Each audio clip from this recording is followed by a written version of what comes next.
Welcome to the Inspired to be Authentic podcast. I'm your host, Matt Lansadell. Inspired to be Authentic is a podcast where we converse with people who are living their most authentic lives. We get real with our guests and talk openly about how they live with courage to be themselves. We explore barriers they have overcome to be more authentic and aligned to themselves and their purpose. Today is episode number 7, and we are joined by IzaBelle Sweet. Welcome to the show, IzaBelle. Thanks, Matt. So excited to be here. Yeah, excited to have you on. So today we're going to be talking about connecting, or we'll say reconnecting with your inner child, the doorway to a more authentic you. We all know the journey of, being a child and being carefree and not worrying about what others think about us and being in our essence. And today we're going to talk to IzaBelle about how we can return to that state of being and how we can start to use playfulness as a way to return to the essence of who we are. So I will start by introducing IzaBelle. She is a University of Michigan graduate with a degree in psychology with a career focused in research. Additionally, she's a writer and quantum healer with a specialization in inner child healing. She is passionate about helping you release the thoughts that hold you back and keep you small. She wants to teach you how to be your biggest, most beautiful self. IzaBelle is a huge proponent of inner child work and is passionate about teaching us how to reconnect with our inner child through playfulness.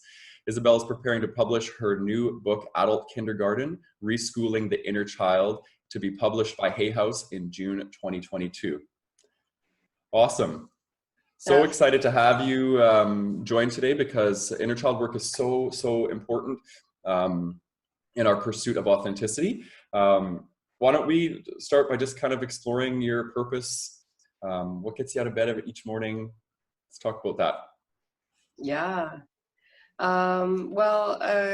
Certainly a connection to my highest self is what gets me out of bed. I like to transition from a nice warm bed to a nice warm bath and think about all of the wonderful things that I want to manifest in my life. And I think about all the feelings that are involved. So the stepping into consciously choosing the highest version of myself for that day. And I think that's really, really important to get centered, to calmly transition in, calmly transition out, be kinder to ourselves, be gentle to ourselves, practicing self-care.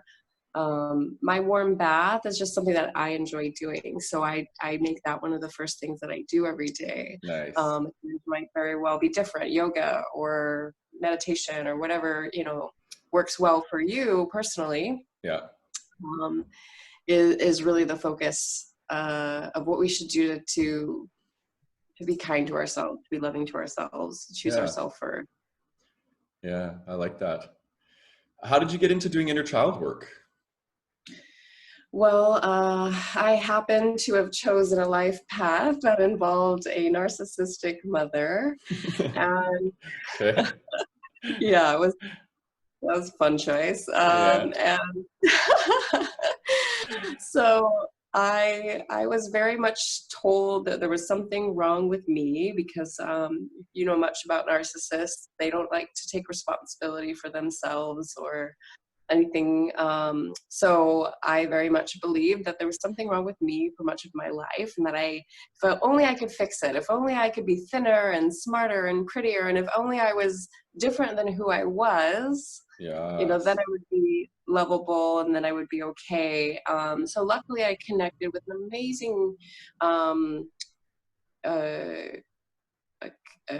coaching group very early in life. I studied psychology, I went to school for counseling, and I joined a community counseling group that absolutely saved my life. Now, these poor members of this counseling community group had to hear me yell and scream and get so angry at, what I felt was my lot in life. But if it wasn't for them holding space for me and allowing me to release years and years and years of trauma, I don't think I would be the person. I know I would not be the person I am today.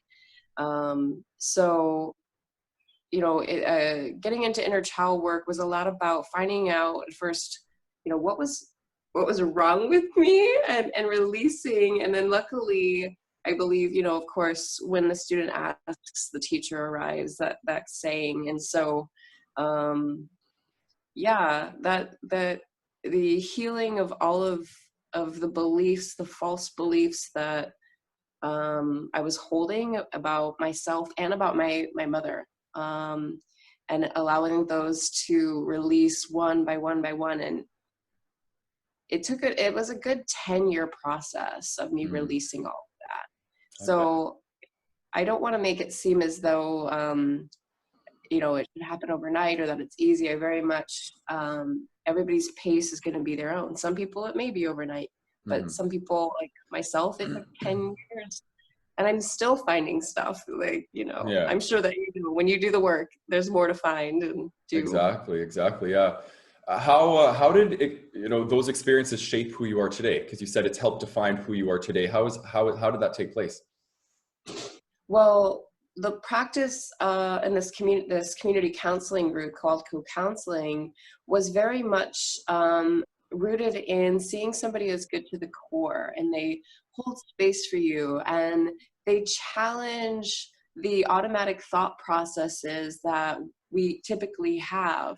This group practices compassion in a way that I didn't have living role models of what a compassionate person was Mm, until this group came along, and they started to ask me questions and probe into ways that actually taught me compassion and love and understanding in ways that I just didn't have a role model for. mhm. So the person I am today, which has learned nonviolent communication, has learned the 5 love languages, has learned all of these ways to actually learn the language of love, Mm, to be loving, to be compassionate with myself and with others. That's what I mean by the person I am today. It's I like like that. somebody who genuinely understands, like, even if somebody is showing up in their coping patterns, or they got their walls up, or they're not being authentic. I know that deep inside is that little innocent 5-year-old child who had to put up those walls and those barriers and those guards. And I can see past that, to their Mm, innocence, to their good, and to their authentic self. yeah, And yeah, and see them with those eyes. I like that. And Um, how much of that is because you were able to hold that space for yourself? oh yeah. Well, the big part of this program, this co-counseling, that I was learning, and then what is now in my book, so is when you switch roles, like somebody else is holding space for you, and then you hold space for somebody else, but then ultimately you learn how to just do the work on your own. You just start Mhm. to hold the space for yourself, and role play different roles. So I might be IzaBelle, my adult self, and then I would sit in a new spot and have a conversation with IzaBelle, my child self. And I don't need anyone else to do that. I can just start to do that in the privacy of my own home Yeah. and do work and really start to bring up some stuff. And and also, once I know how to lovingly, compassionately work with someone else, I can lovingly, compassionately say those same things to myself, like, I'm sorry that happened, and that's okay, like, go ahead and Mhm. cry it out, don't worry about how long it takes. And we start to learn the language of love. Those are things, somebody saying I love you, when they say, like, go ahead and cry it out, and I'm here for you, and they're there. Yeah, I like that. I think that answers your question. Yeah, it does. It does. I want to go. Let's take a trip down memory lane. Let's go back to 10 years ago. So 2010. Okay. Okay. Um, and I want to understand where your inner child was at that point in your life. What was happening in your life at that time when your connection to little IzaBelle? Yeah, so let's see. I would have been just leaving Michigan for California. And I think that is a good point of reference, because I finally knew I wanted something better for myself than what I had had currently. Hmm. So I know that my inner child was still a bit buried, I'll admit that. And But starting to be safe, starting to be brave, starting to want the best for her, which was not, I mean, I know that my inner child wanted that. My little 5-year-old self loved to be seen, loved to be heard, loved to sing and write poetry. Yeah. And eventually she got, didn't want to be seen, like was being shamed for being seen and had to hide, and her needs weren't important and all these other things. So 10 years ago, it was her starting to come out and be seen and say, like, I want the best for myself. I know that I'm deserving of better. I can go, I need to be brave and go face this. And also I need to get away from the source of my pain and anger and frustration, Yeah. which in my case would be my mother and maybe my sister. But I'm a strong component in my book that we need to get away from the people who hurt us or harmed us, Mm-hmm. or even in our current lives, if they just don't believe in us, they're not sending us loving energy. I would like to take the stand and say we need to leave those situations and stand in our truth and go create better situations that are loving and supportive. Mm-hmm. Um, you know, a What lot of, go ahead. I was just going to say, what I find interesting is that when we do step into our truth, we have the ability to then to hover above our life and see things as they played out before, because we're now in the truth of who we are, and we see the fallacy of who we thought we had to be before. So Yeah. what's the distance between those two, your truth and the fallacy of who you thought you had to be before? Why don't we even just start with, who did you think you had to be before to fit into this world? Right. Well, I mean, my personal perspective on it is that our parents, our teachers, our guides at those times were the ones that were guiding us and telling us, oh, the way you're showing up is not the way you're supposed to be showing up. You're supposed to be doing this other thing. And so as young, innocent children who completely are loving and in agreement, decide, yeah, I should change myself. And maybe we changed ourselves just to make our lives a little bit easier. And that also starts to form our ego. This is what Mm-hmm. IzaBelle, or this is what Matt does in similar situations to this that help them survive these early childhood experiences. So we're going to continue to do these same things over and over again because they worked a long time ago. And even if they're not currently working, this is what Matt does. This is what IzaBelle does. This is, we continue to be the same. We think we need to be the same exact person to continue. What you know about me as IzaBelle is because I behave in certain ways and act in certain ways, and you expect that from me. Yeah. And that makes it natural for us to do that. But if we do want to be better versions of ourselves, we need to start taking different actions and questioning who we thought we were and why we made those decisions in the first place. And you know, this is what I teach people, is any emotion that comes up, let's trace it back as far as we can go to the first time you experienced this emotion, and we're going to find a triggering memory that shows up there every single time without fail. Yeah. And so then we need to retell that story or tell the story a different way in that memory, in that time and place, so that this current versions of ourselves can actually be free to act and behave differently. Yeah. Yeah. What you just reminded me of is when we first met. So we met in San Diego, and we sat down and had lunch together, and I didn't even know you. And we started to do this work. She took me down this journey through this inner child experience where when I was younger, between the age of, well, I think it was grade 1 and 2, I would get dropped off at school by my mom, and I would panic and I would run back to her car. Do you remember us talking about this? Yeah. Yeah. And then you helped me recreate the story. So we traced it back to the emotions I was feeling at the time, feeling scared and feeling, scared for my mom and whatnot. And you helped me repattern that. And it was very effective. Yeah. Why is it so effective to do that? What does that happen? What are we doing when we do that? Well, my current theory on that is that all time is happening at right now, right? So even that seemingly past experience, when you relive it, you're reliving it in the present. So you actually change the outcome of your present self by changing the emotional reaction to that experience. That's my personal belief on it. And if we, any trauma that we can experience like that, if we relive that trauma and we have it, we, instead of, let's just say, there's a memory with my mother, and instead of letting her abuse me or verbally abuse me, and instead in this moment, I'm going to role play it out with you. And this time I stand up for myself.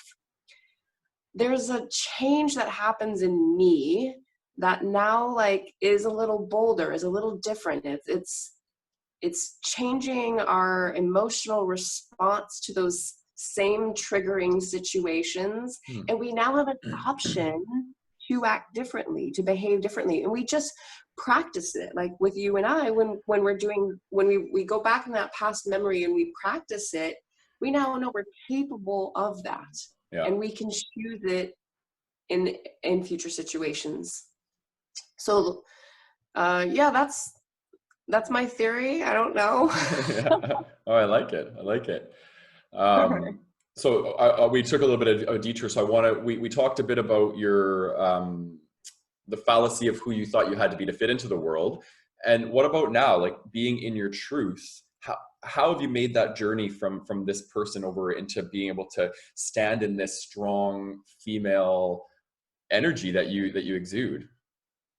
Yeah. Well, it's still a practice for me, and I like to share that because It just to always remind is, yeah. people, we're always just practicing, practice.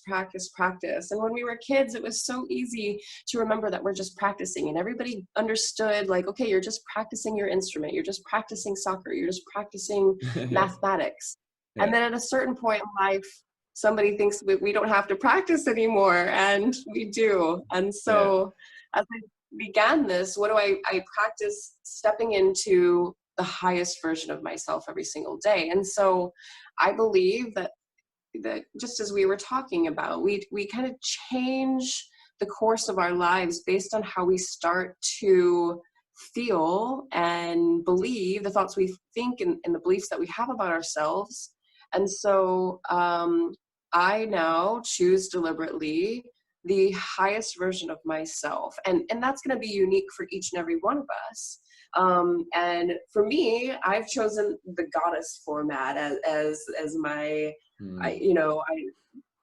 what I choose to step into. And if you're a spiritual person, like stepping into your God self as the highest version of yourself, and finding either examples in real life or whatever you can imagine as what that looks like. For me, it's Christ consciousness, continuing to act with compassion in every single moment as much as humanly possible. Mm-hmm. And when I don't, to have compassion for myself at still being human and still choosing coping mechanisms, or and remember that I'm practicing, getting better and better all of the time. And so I do that with my thoughts and words and actions towards myself and towards other people. And it's just a consistent daily practice of and for me, it's easy to say, like, oh, the highest version of myself is going to choose the best humanly possible life. I have to step into it. I have to believe it. I have to think like that person thinks and act like that person acts, even if I feel like I'm faking it. And I might be faking it in the beginning, just like when you and I were role playing your childhood experience with your mother. You were essentially faking it, right? Like you weren't actually there doing these things, but it still has permanent changes in the way things unfold for you or for me. Yeah, exactly. One of the mottos that we have for the podcast is authenticity is the expression of alignment. And whenever I think about authenticity, I always think about polar, right? We have these polars, and we have our light, and we have our shadows of ourself. And I believe authenticity is when we learn to befriend our shadows instead of reject them. And I like how you Yeah. talk a lot about choice. I'm choosing to step into my highest self. I'm choosing to see this because it really is a choice, right? We choose to allow, I think allowance is a big part of this. We choose to allow the things we don't like about ourselves or our experiences or our traumas or whatever it might be to integrate, to be a part of who we are. We make that choice deliberately, and that's when we start to become authentic. Do you agree or disagree with that statement? I'm agreeing with everything of what you're saying. Yeah, Yeah. absolutely. That it is a spectrum, and to love our seemingly shadow parts of ourselves, to love all of ourselves, and to spread it out into to loving others. And I think it starts with ourselves. The more compassion that we have for these things, and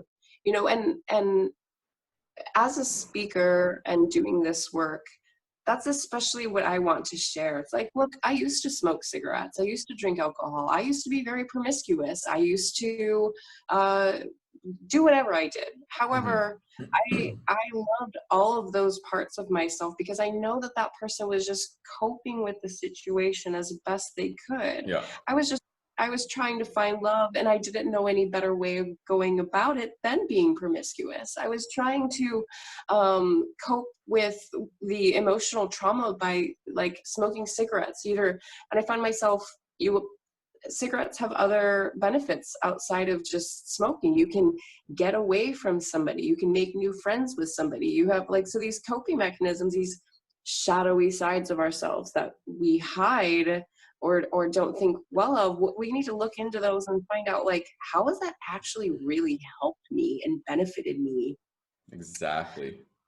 Yeah. Exactly. When I first started to do shadow work and integrate, what I did was I befriended my ego, and I sat down and I made a list of all the things that my ego provided me with, right? Sense of pride, motivation, inspiration, all these things that my ego gave me. And that alone was such a powerful tool to be able to use, because if you think about the ego is what pulls us out of the inner child, right? We operate in essence with our inner child, and then we become domesticated by adults, and we develop an ego to interact with the world around us, and we start to forget our inner child. Yeah. So integrating my ego and befriending my shadows was a direct doorway to reconnecting with little Matt. It's I it's would, it's beautiful, but not that's so easy. wonderful that you said that, because in my book, Adult Kindergarten, we have our child self that we connect with. We have our adult self. And then I reference the ego self. And we have our elder self. We have the highest version of ourselves. There's so many possible and potential versions of you, and you get to choose in every single moment which version you want to express in. Oh, I love And that. it's and it's true. And we can actually, it helps, as you just suggested, to personify the ego or to personify your child self and separate it from who you think that you are. Like, let's take a moment and step back and look at this from the outside, and Mm. even like sit in their spot and see what it's like to be them. I've had conversations with my ego as well, and I even reference, like, I treat it like a little inner child, like, hey ego, if we do yoga this morning, like, I'll give you ice cream. um, That's a and good deal. I'll take it. I know, right? But not to, but the ego loves it loves being told that it's right and that it's helpful. The ego is just trying to keep us safe, Yeah. and that's something that I have found, is that I'm like, ego, thank you so much for trying to keep me safe. And fill up their ego. I'm like, and can we make a new decision that also keeps us safe and that is in line with who we want to be? Can we do it? Can we do this as well? And I sort of like make a joke about speaking it to like a little child, but sometimes that's helpful to think of it in that way, because we would speak to a child with love and compassion and understanding. Mm-hmm. And to do that with our own ego is just as valuable. Yeah, I agree. I agree. What I want to do is I want to take the audience through a journey of what maybe the stages of inner child, like how does it form? How do we get disconnected from it? Let's kind of like maybe lay out a little bit of a timeline and what domestication means and all these sorts of things. So we can kind of lay the foundation for what we're going to talk about today. Yeah. So in my book, I use an arbitrary reference of our 5-year-old self, because I personally feel it's up until about 5 that we are ourselves. And from the learning development of a 5-year-old on, which is normally why we start school at 5 years old, is that they can start to learn more about the outside world. Their perception of just them and their little bodies starts to change into learning things outside of it. So oftentimes I reference the 5-year-old self, but every single person is going to be very different as to when their trauma or these memories from our childhood start to affect us. I mean, I met one woman who actually remembered being in the womb and how her mom didn't want her and was very scared, and this person could feel being in the womb back to that. I've had other people as early as 1 and 2 go back to some traumas. And so I use 5 as an arbitrary number, and each person's going to be significantly different. It could be at the age somebody's parents got divorced that they started to say, oh my goodness, this is my fault, and take on that responsibility. Yeah. So as far as that's concerned, everybody is going to be at a completely different area as to where to start. And what I will say about it is, whatever triggering emotion is coming up for you, it's during our moments of very uncomfortable situations, when we're frustrated, when we're mad, when we're angry, when life seems to be showing us something that we don't want to look at that moment.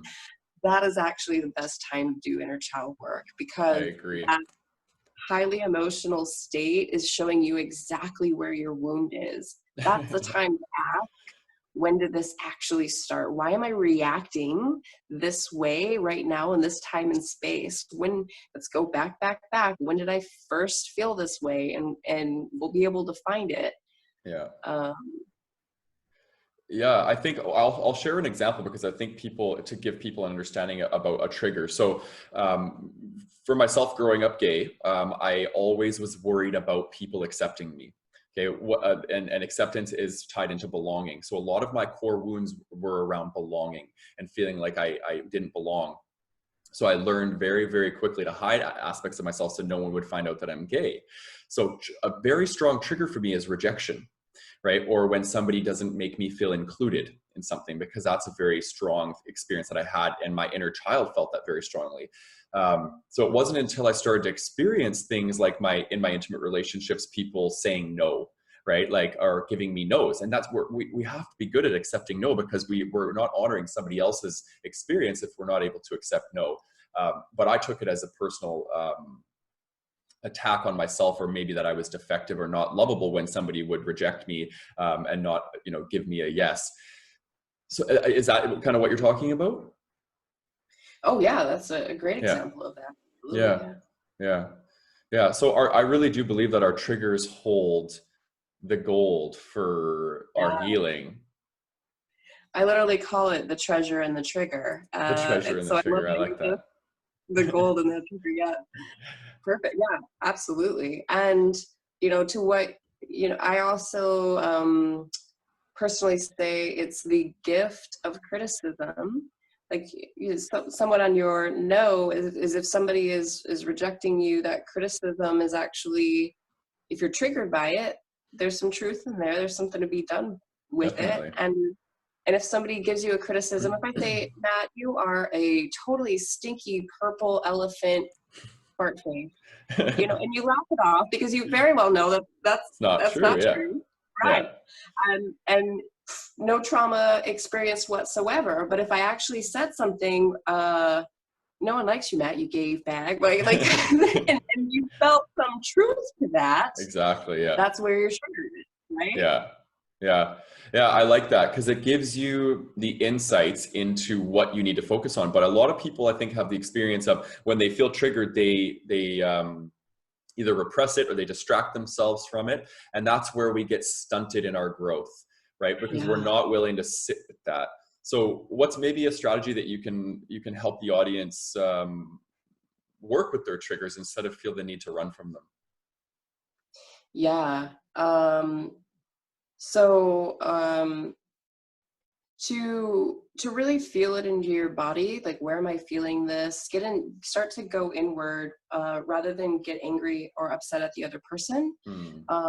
Take some time to get away, and like, even just either the pause in that moment, whatever you can do, because if you're triggered, you're not gonna act from a conscious place. You're not even gonna act from maybe even a logical place. Yeah. It's a highly emotional place, and that's probably not the best place to take action, because it's really based in your past, whatever action you're going to take, rather than what's literally sitting in front of you. Yeah.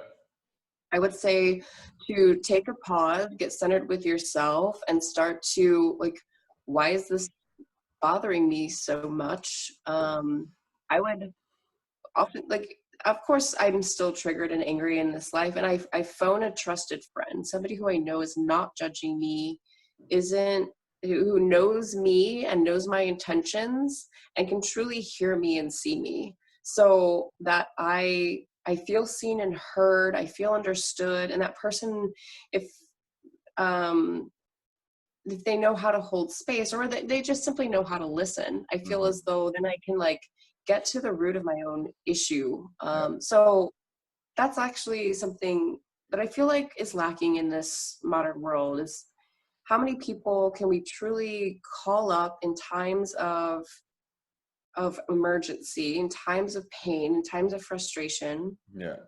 But on top of that, that might be I feel as though it might be very few. Then on top of that, are they really equipped to help you to get to what it is that you are trying to get to? Are they not biased? Are they not judging you? Are they not trying to do things that they would prefer the way you do it, rather than what's necessarily important for you? I think it's really important to, yes, do our own work, but also to have a trusted, loving other people that we can bounce ideas off, that are not judging us and not hurting us and not harming us.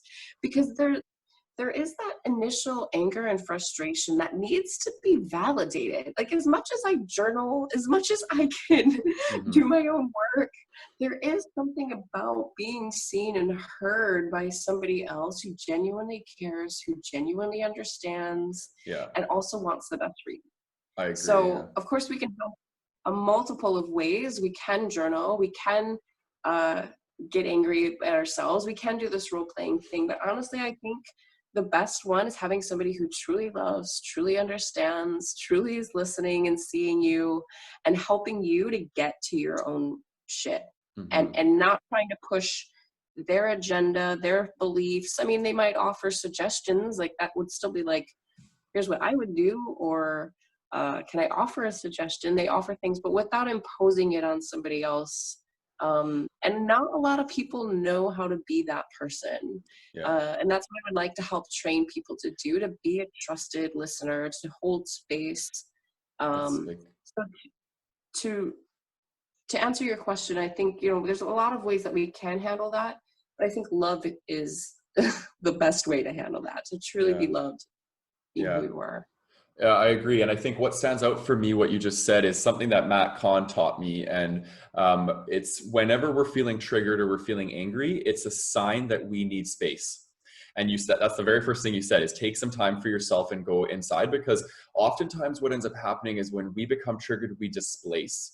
We put our attention outward, whether that's going to be towards the person who we feel has hurt us, or towards a friend that we're seeking comfort from, or drugs, alcohol, food, whatever it might be. And in my opinion, that's a form of self-abandonment. We're abandoning ourselves, our inner child, in a time of great need.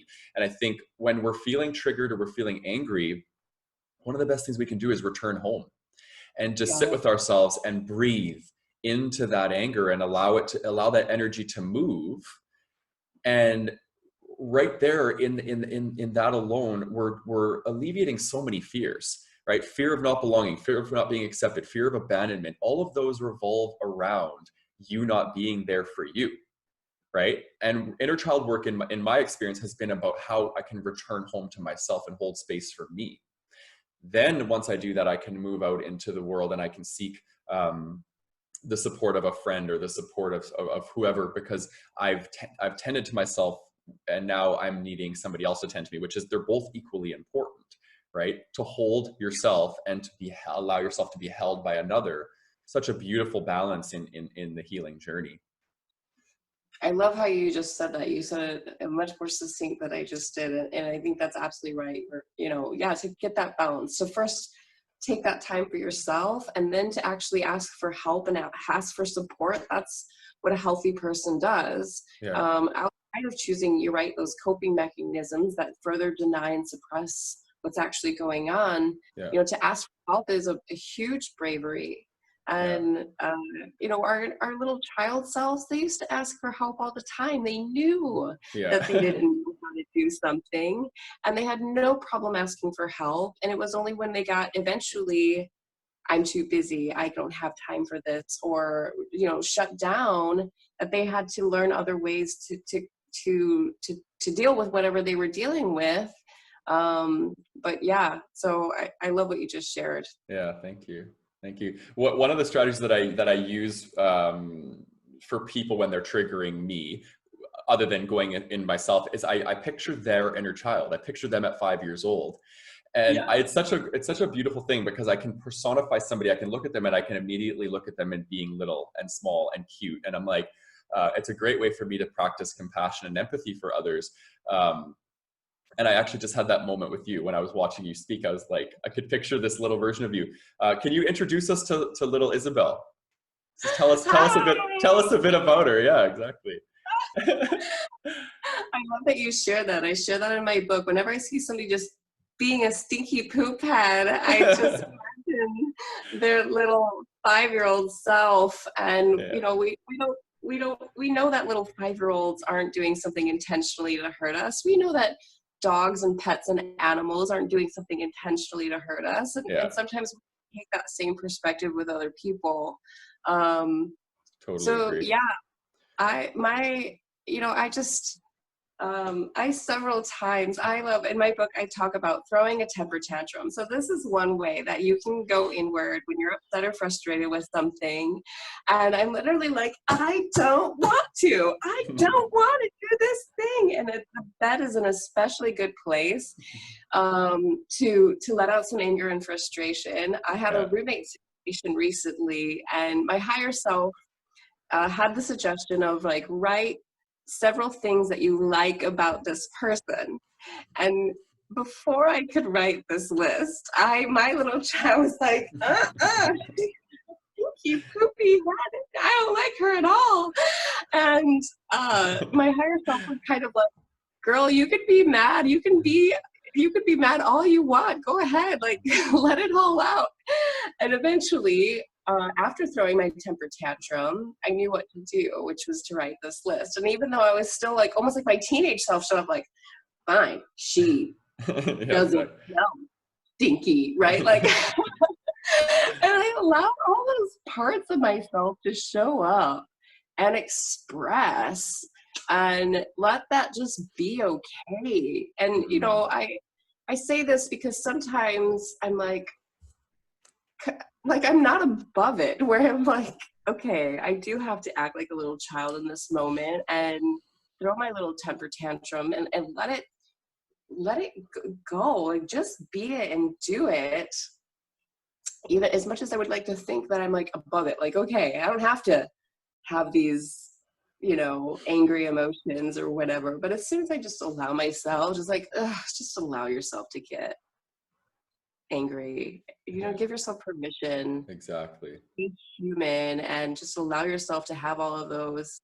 And with the adult self there, the older self, the wiser self, also as part of you, as a loving, nurturing parent would be there to say, like, I know, I understand, but the right thing for us to do in this moment would be to choose this whatever, you know, is suitable for the situation, is the loving thing to do.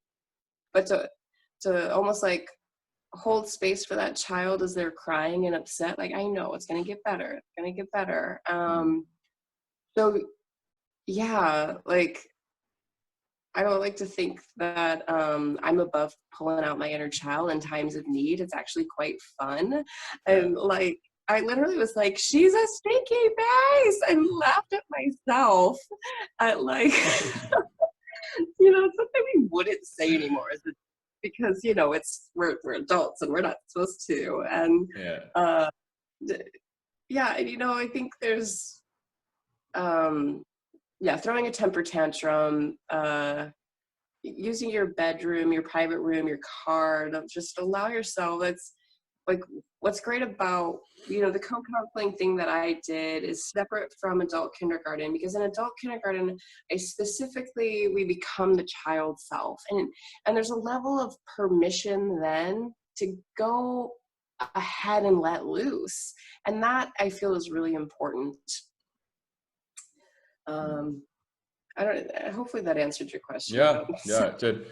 Um, One thing that I want to talk about for people, I know there's going to be a lot of people that are going to be listening to this who don't feel that they got parented by Yeah. their parents. Their parents were emotionally unavailable to their needs. And the thing about human beings is we mimic, right? We mimic behaviors. We end up parenting similar flavors to the way our parents parented us. So if we feel like we didn't get a proper, whatever, how you define proper or normal parenting experience as a child, how can we learn how to parent our inner child? Yeah, that's such a great question. And and I didn't have role models for that either. Of nurturing parents, of caring parents. Not that my parents didn't do the best that they could. All of ours parents did. So I started looking for outside role models outside of that parent dynamic, people who just showed up as loving and kind and nice, from from the perspective of where I was. And luckily I found it in my counseling community, but there's, if you ask, it is given. The source will provide you with somebody in your life who can be even this, especially from the level that you're at. They're just going to be one step above it or somewhat closer. You just think like, I enjoy being around this person, right? And so you start to look for examples or role models. Somebody else has really great parents. Like, hey, can I hang out with your parents? Or and start, as I said earlier, we got to get rid of the people who cause the trauma in our lives or who aren't kind, who aren't loving, Mm-hmm. and start to make space for people who are, and just feeling into what that looks like for you. Yes. And so then I personally started to have people in this counseling community that showed up as loving and kind and nurturing people. I even at one point had asked one of them to be my surrogate father, because he was that way. And then, and in fact, he loved and cared about me so much that he's like, I don't think I can give you the time and attention that you really deserve. Like he, talking about rejection, he rejected me in that moment when I thought he would really show up in that way. Hmm. And luckily for me, I actually have now manifested a very loving relationship with my father that I never thought was even possible. And so looking for role models, but what I teach in the book is for how we can start to be that person. If we start to be that person to our inner child, if we can look at our 5-year-old self and we can look at them with complete love and compassion for who they are and what they've done, and we start to look at that person, eventually we can start looking at our teenage self and parts of ourselves that we don't like with that same love and compassion, and understanding that we know that they were doing what they had to do to get by and get through. Mm. So when we start to have that vibration, we actually attract other people of that vibration. So I know it's like a catch-22 in that if you aren't that, how can you be that? But to pretend, to act, to say comforting things to ourselves, start looking for people to show up and be good role models for that, and get rid of the people who are bad role models for that, and make space. What in adult kindergarten, that's what I teach is I start to teach how to hold space, how to be a loving, compassionate person, because it isn't as common as I would like it to be in the world. And I had to be taught, and I think other people could really everybody can gain value out of being more compassionate, using nonviolent communication, out of being more loving. I'm so excited for your book. Thank you. Let's talk a bit about why do people lose connection to their inner child? Like if we're going on the continuum, I feel like we've kind of made it up to the point where people they lose connection. What occurs in our development at that time where we lose connection to our inner child? Yeah, well, fitting into the world that we obviously were born into, one in which there wasn't compassion, and we had to put on masks and behave other ways. So that inner child just gets buried under lots of layers. And I know from personal example, I mean, like, talk about resting bitch face, and I didn't trust anybody. I was at a workshop, and I kind of love this example. I pretty much stood up and I was like, somebody tell me how to be compassionate, like how to be vulnerable. Someone tell me how to be vulnerable. And I'm like, hands on hips, tell me how to be vulnerable. And somebody made the suggestion of hug people more. Now, I tell this story in my book, hug people more. You mean let more people into the bubble that I use to protect myself and keep myself safe from harm? Hug people more? That was not an answer that I could even so much as see at that point. Yeah. Somebody else was suggesting saying, I love you more. I love you meant hurt and pain. People who I had as family members who I was supposed to love and who were supposed to love me are the ones who were the perpetrators, who caused what I believed was the trauma in that time and space. Yeah. So I definitely understand what you're saying. It's like, it's a catch-22. How do we get out of that?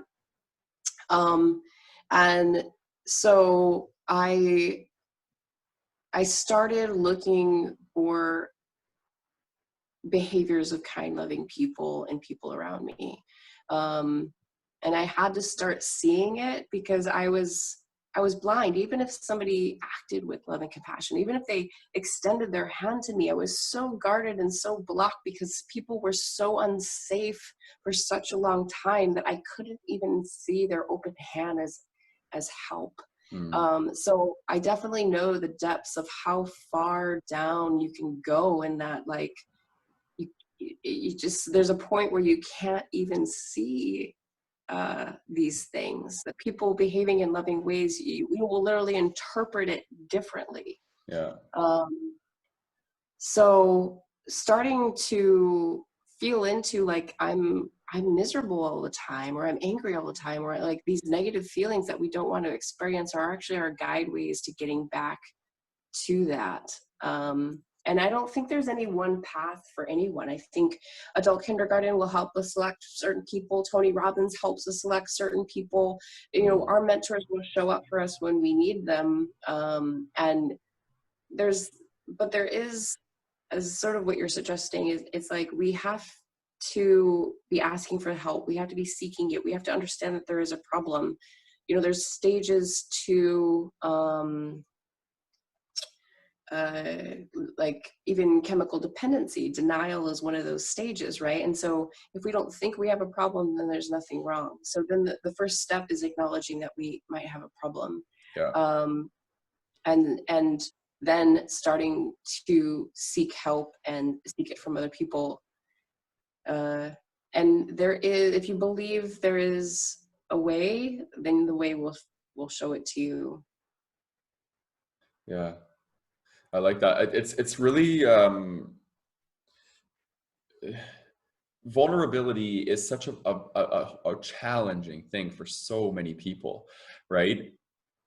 And it's the feeling of being seen that's so challenging. And what ends up happening is we develop aspects of ourselves we don't like, right? Our ego says, no, those have to go back into the closet. We're going to hide those back in the closet.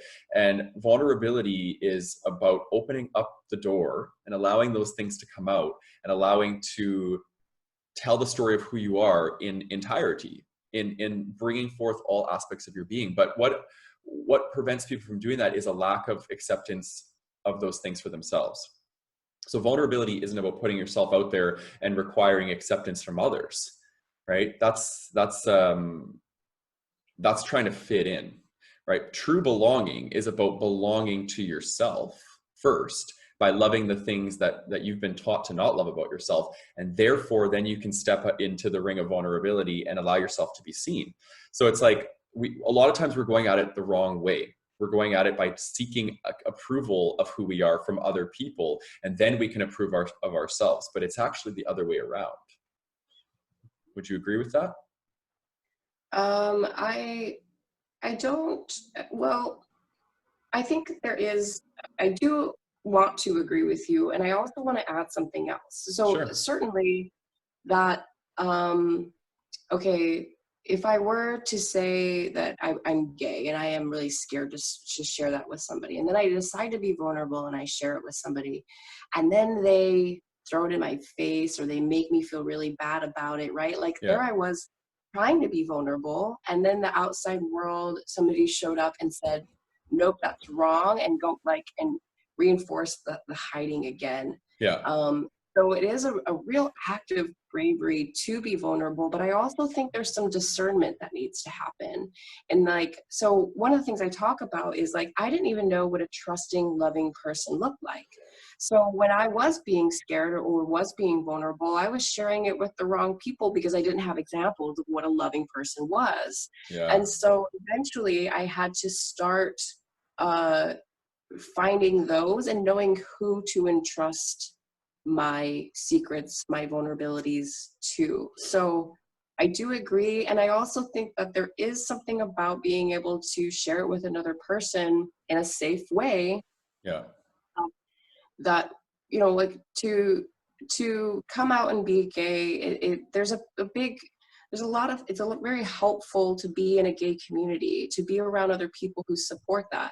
Because if you're in the middle of nowhere, highly religious town, you're not going to feel very safe, no matter how confident and vulnerable that you might be.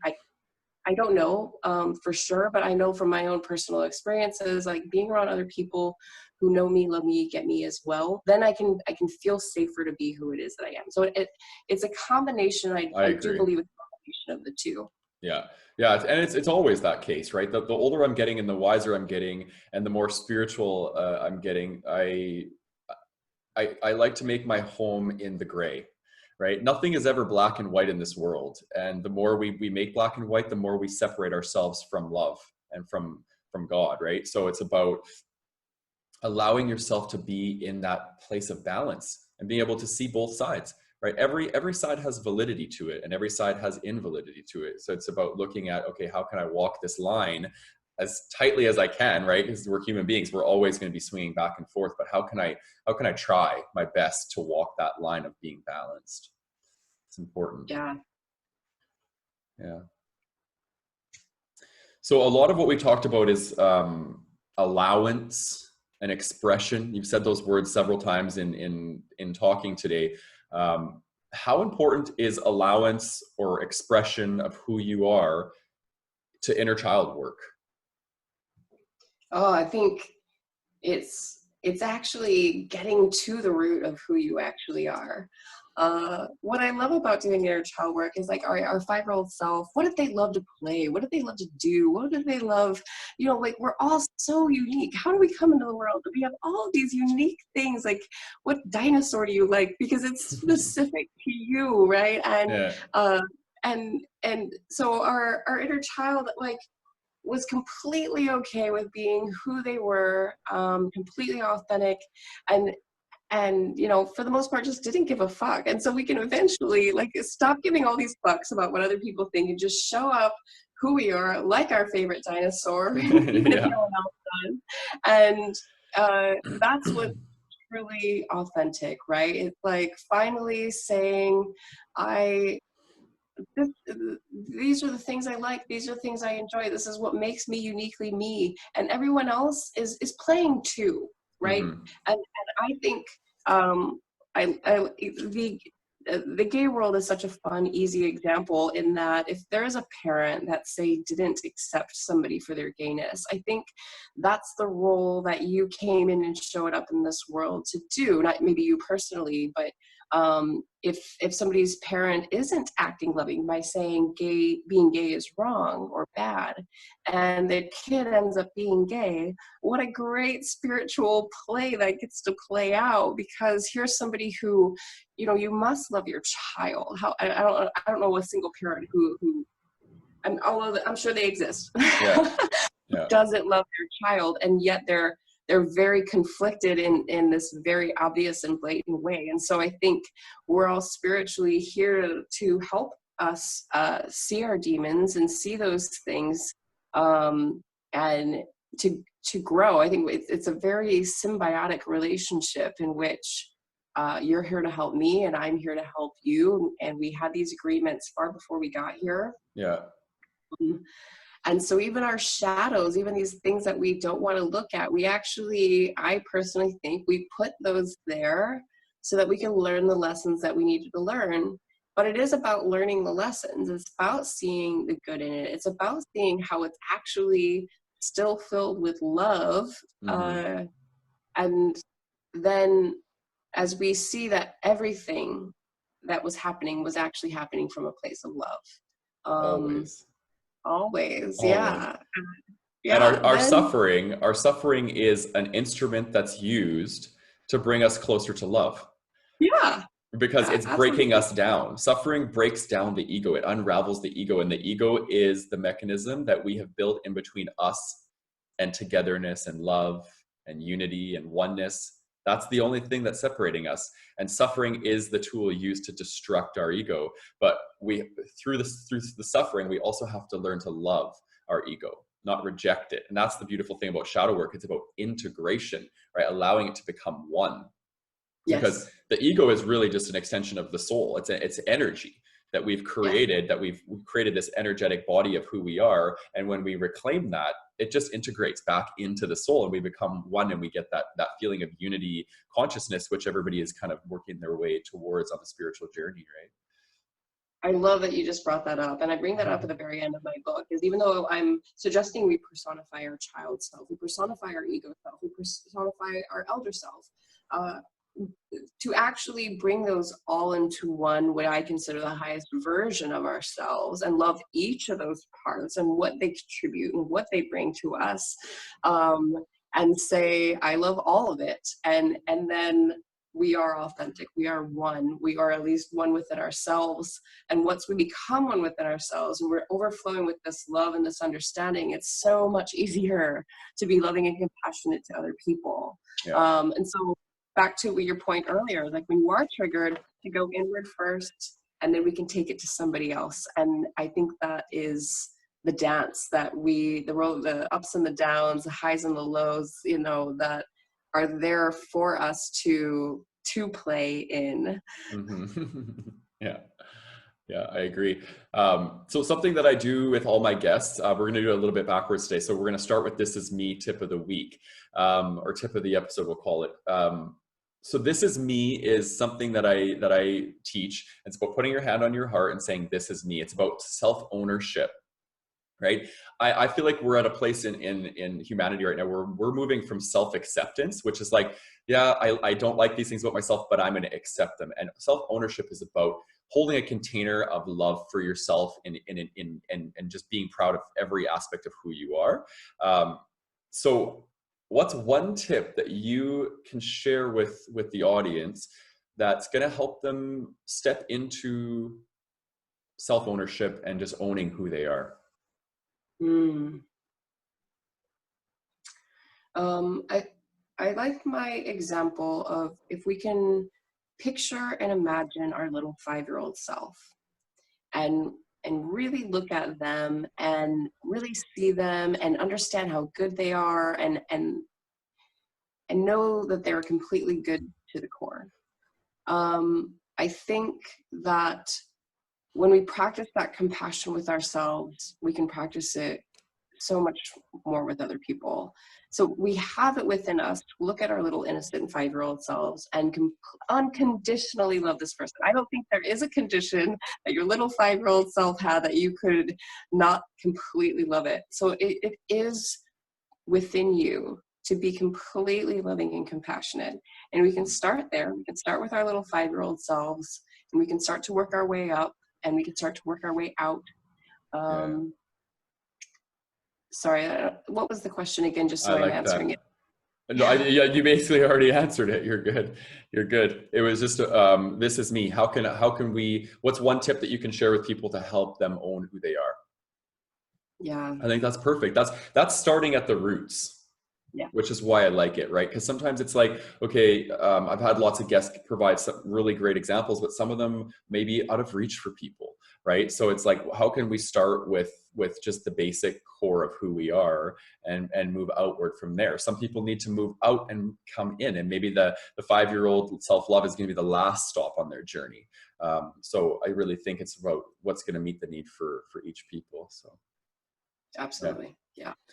The second part is the how much of me can I be? So this is an opportunity for you to sit on the hot seat, and you pick a number between 1 and 31. These are questions that I've come up with, but they'll also be questions that the audience can contribute. If you have a question, send it in to me and I'll add it to the list. So pick a number between 1 and 31, and it's just an opportunity for you to practice how much of you can you be. Okay. 22. The number 22 has been coming up for me. If you knew that in 1 year you would die suddenly, would you change anything about the way you are now living, and why? Wow. Okay. Well, I don't know if I just happen to feel very fortunate in this time and space, because I really genuinely feel like I'm living my dream. Yeah. Moving to Hawaii, I'm looking for my life partner, which has been a little bit challenging given that I have to stay 6 feet away from everyone. Yeah, I know, right? Bad timing. Yeah, but I trust that it's on its way. And in the meantime, I know all things are happening for me anyway. So I get to take this time to really work on myself. But so in pandemic aside, I would, yeah, I guess do more of what I'm doing. I go to the ocean, I take baths. One of the things I suggest in the book, because it was something I had to do for myself, is like, I had to write out a list of things that actually made me happy.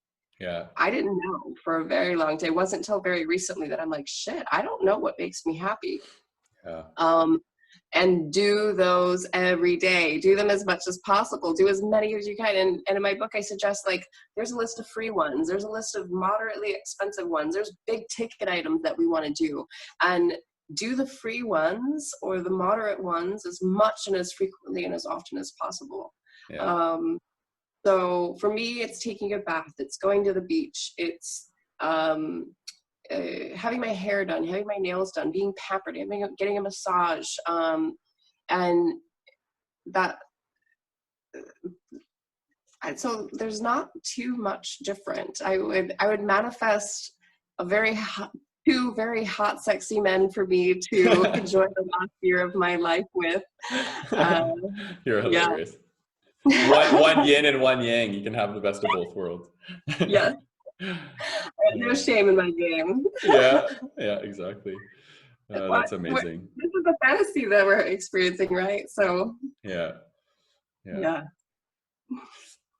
Oh, you're amazing. I'm so glad that you're able to come on today. It's I always love connecting with you, and one day we're gonna meet in Hawaii. I'm very excited.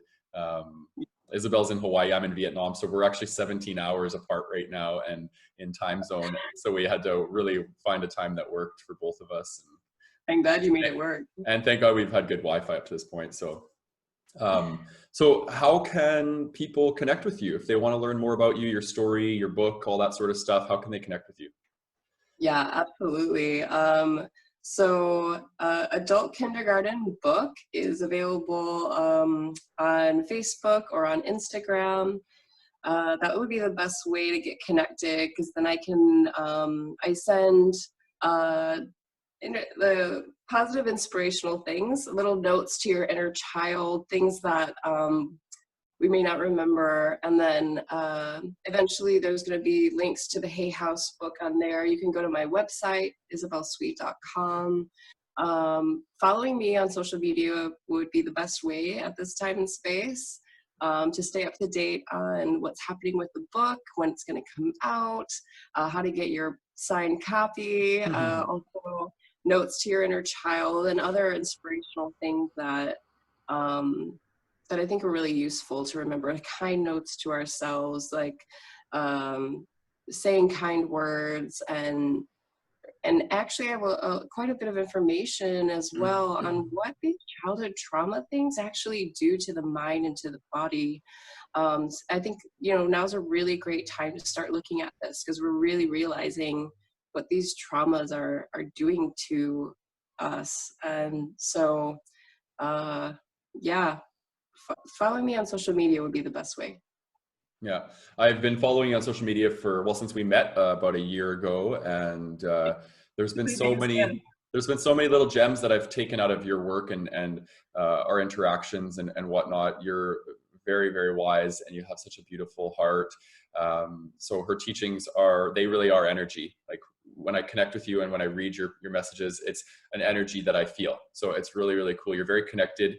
You live and practice what you preach, which is so crucial, because when we are energy transmitters, we have to be resonating in the energy vibration that we teach from, right? So, and you're the real deal. So definitely give her a follow on social media. And again, thank you so much for joining today and sharing your story, and being vulnerable and being authentic, and being just the light that you are. So I really, really appreciate that. Well, you are a reflection. I am a reflection of you, and vice versa. You are such a light. So many people, and you're just an amazing human being. I'm grateful and honored to be in your life. Yeah, thank you. Thank you. And obviously, I want to share or thank the audience for tuning in.